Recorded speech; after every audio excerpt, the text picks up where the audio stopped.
start underneath your shoulders. All we're gonna do is a down dog push back, okay? So we're gonna push back. Those hips are gonna come way up in the air. My knee, or excuse me, my hip isn't really cooperating today, but we're gonna push back. And that's what we're really focused on here, is pushing my chest back towards the wall, towards my bench, towards the box. And we're gonna do 8 reps here. Pushing back and really getting a good pause. When we're in that up position. Here, we're gonna start with our hands underneath our shoulders. We're gonna get a wide stance. We're gonna be in a good plank right here. And then I'm gonna take my right hand and I'm gonna reach up. And while I'm doing this, I'm gonna move my hips minimally. They'll move a little bit for sure. And then I'm gonna rotate to the other side.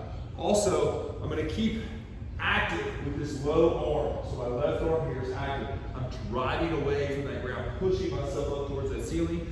When I replace, make sure shoulder over top of hand. Coming back down. We're gonna do 8 each side. Big rotation each time. Being active with that low hand, pressing away. Then I'm gonna take my dumbbell. Okay? I'm using a 20 here. All right, try to go as heavy as you can, but something over a 30, 35 is gonna be really challenging for most people. Again, we're checking in, making sure shoulders over top of hands. We're gonna have that same wide stance, getting that lower core engagement. I'm reaching across, so the weight is on my left.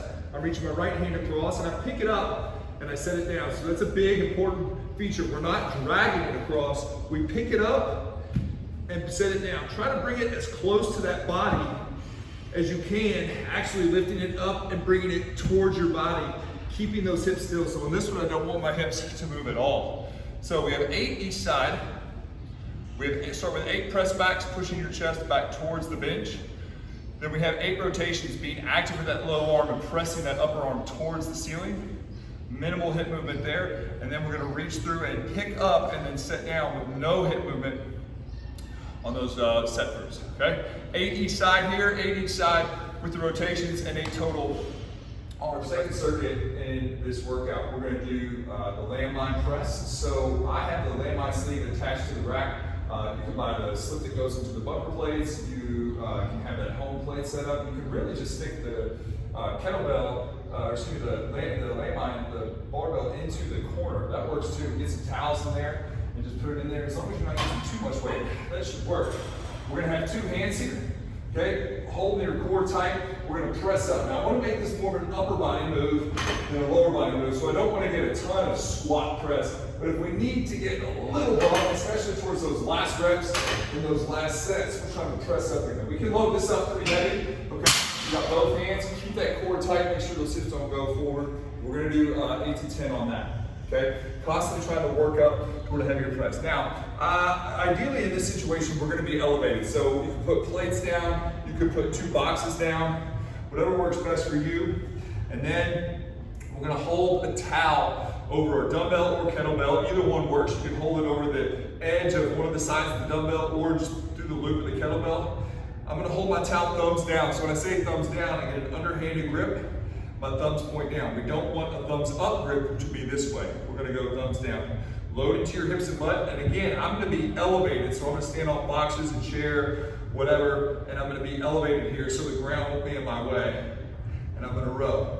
And notice how my legs and body stay still. My core is keeping my torso upright and strong, supporting my back.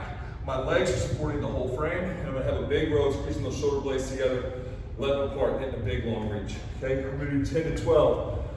On that. So, going through 8 to 10 on the landmine press, coming through 10 to 12 here on the row, and then we're gonna move on to chops. For chops, we're gonna be in a split stance here. We're gonna have the ball. We're gonna work on keeping our lower body completely still. So I'm gonna be pulling back with my lead leg and forward with my rear leg, really locking those hips and pelvis in. I'm gonna take the ball and I'm gonna chop. I'm gonna try to get fast. I say ball, ideally it's a ball. It can be anything light. We want under 15 pounds. The smaller you are, the smaller that ball should be. So we're looking for maybe 10, 15% of your body weight, not a whole lot. Okay, maybe 20% of your body weight. Okay, chop it hard and fast for 15 seconds. We'll do 4 rounds of that. For our last circuit in this workout, we're gonna start with a deficit hip thruster. So I've got 2 boxes up here. You can set up with 2 benches. I admit that the setup on this is kind of tricky. These boxes help a lot. So if you don't have this, you can just do regular hip thruster or actually lay down on your back on the ground and put your foot up so that you have a little bit bigger range of motion. That's the idea here. And in this deficit is I'm going to start with a bigger clearance so I can drop my hips lower. So I'm going to put my elbows on, but my bottom of my shoulder blades are on the edge of the box. My elbows are on the top of the box, and I'm going to go single leg, dropping into that hip, pushing back out. So see how I'm breaking the ground clearance there, and that's what makes this so special. Okay, we'll do 8 on the right, 8 on the left, and then we'll do 8 with both legs. Again, a big, huge range of motion. We're not using any weight here. We're using a big range of motion, a lot of intention, keeping that core tight. When we drop our hips single, our gaze changes forward. When we lift our hips, our gaze changes up. So we have all those same rules applied. Again, we're going to go 8 on the left, 8 on the right, and then 8 with both feet. All right, then we're going to start. I would prefer to do this on a hill. Going uphill would be great, but if you have just the turf or just a straight piece of driveway or whatever that you can do this on, that works as well. Okay, so I'm going to load my outside hip. So I'm going to load my left hip, jumping to the right. I'm going to jump over, land on the right, accept it, and then reset. So I'll do the other way this time. I'm going to load my right side, jump to my left, boom, accept it, load, reset. Now I'm going to load up that left side. Load the hip, get my balance here, load up, jump, land on that opposite foot, reset. Okay, so I'm resetting every time, and I'm really trying to get a big broad jump. If we can make every jump uphill, that's great. We would need to kind of go right side for 8 times in a row, left side for 8 times in a row, but if you're just on flat land, you can just alternate it, that's fine. We're supersetting that with these deficit hip thrusters. So 8 here on the deficit, and then we're going to try to get 8 jumps each direction, so 16 total on the lateral jumps. After that, some people have been wanting a little extra upper body work, so I'm having folks do a 1-minute rack hold. So I'm putting my arms in, trying to bring my kettlebells into my body, into my chest. The bell will sit right here, holding my core tight, and I'm just going to walk normal. We're really focused on keeping that pelvis still. I'm going to hold my rack and walk forward. If you don't have kettlebells, you can use a barbell, you can use dumbbells, that's fine. Dumbbells get a little weird, but the kettlebell and the barbell work really, really well. If you're using a barbell, just be aware of your surroundings, that you're a very wide person at that point.